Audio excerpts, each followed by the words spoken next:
My name is Christopher Day. This is the DayDraem podcast. This is where I'll be interviewing different kinds of independent artists. Today I'm joined by graphic novelist Chris Medford.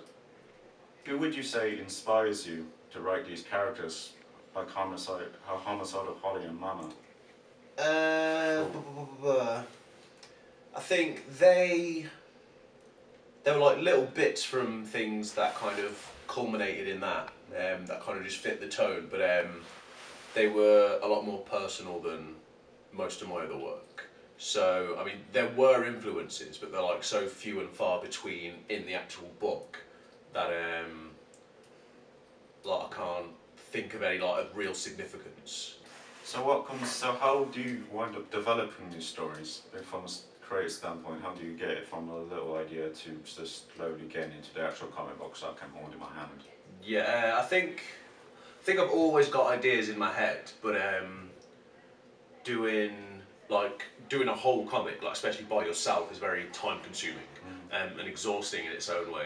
So yeah, I've got all these ideas like, you know, just bubbling around in my head, and every now and then one will just kind of find its way out, and I'm like, oh, okay, that's tangible, let's work with that.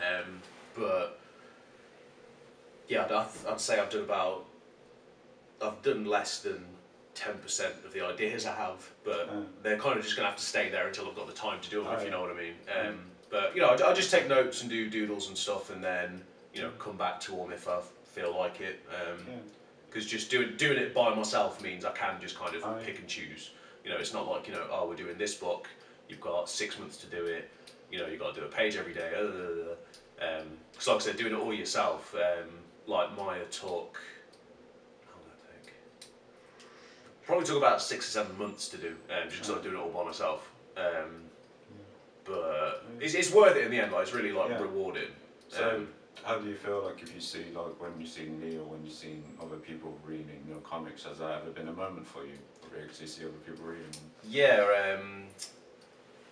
Fargo Village in Coventry, Astral Gypsy, I took a few issues up there, and then you and some of the friends were like, oh, I just saw this up there, you know, I just picked it up. You know, they'd let me know what they thought. Nice. It's kind of surreal, just because I was like, I don't know if anything will come of this, and then people are buying it in a legit comic book shop. So so when you first got started, what did your parents think of this sort of? My dad's my dad doesn't really care for the medium. Like, you know, if I say to him, I've done a comic, he'll say, oh, cool, and he'll read it.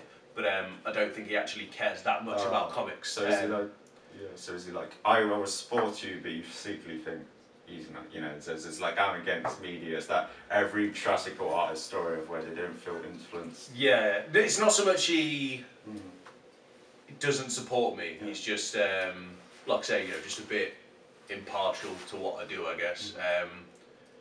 But I've got, like, you know, loads of friends and stuff that I've met over the years who kind of like keep me in check. You know, if I need, you know, someone's opinion who actually, you know, gives a shit. It's just like, oh, I'll give Callum a shout or whatever, you know. And so I might not get it from my family in spades, but yeah, I've still got like a decent network of people to like help me out if I need it and stuff. So have you gained any work or any employment? Yeah, I do a lot of commission work. So the one I'm working on at the moment, or rather the one I've just finished, an old friend wanted a piece for her boyfriend for Christmas. So I've done, and he does like stand-up comedy as a hobby. So she said she wanted him in the image with like some of his favourite comic book characters in the audience. And it is quite fun doing those kind of things, but it's a bit scary at the same time, because you do it for the person who asked for it, and they're like, you know, oh great, I love it, but then you've got to wait until, you know, the recipient's birthday or Christmas or whatever, you know, for them to say, oh yeah, I like it too. So it's only like half approved until then, it's a bit like shit. Like, you know, you're just waiting, you know, for the ultimate. But yeah, what else? Yeah, just a lot of commission work, things like that, personal things. Sometimes people just want to see, you know, a character they like drawn in a certain way or in a certain place or whatever, and that's always fun.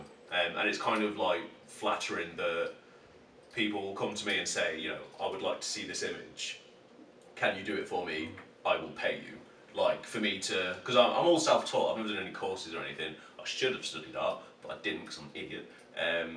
So for someone to come to me and say like, you know, I will give you money for your work, it's like, well, Yeah, like, it's really good. But you self-taught yourself. That's something to live on. I mean, as most people go away to college and get into debt. And Yeah, but I studied media, so I'm in debt for media, just not art. Yeah.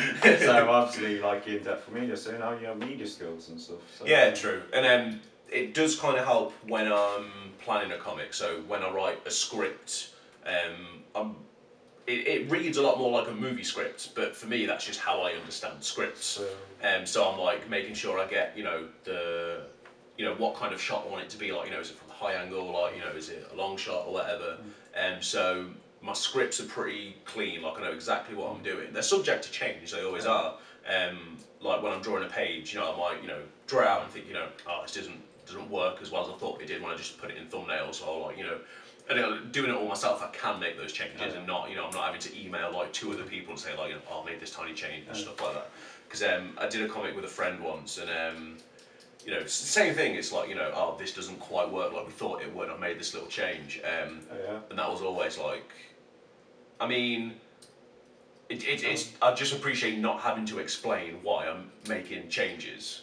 Just because it's my work, you know, I want to present it how I want to present it, and you know, that's kind of it. And that's why you choose to be independent. Is that why you're choosing to be independent artist? Yeah, yeah, definitely.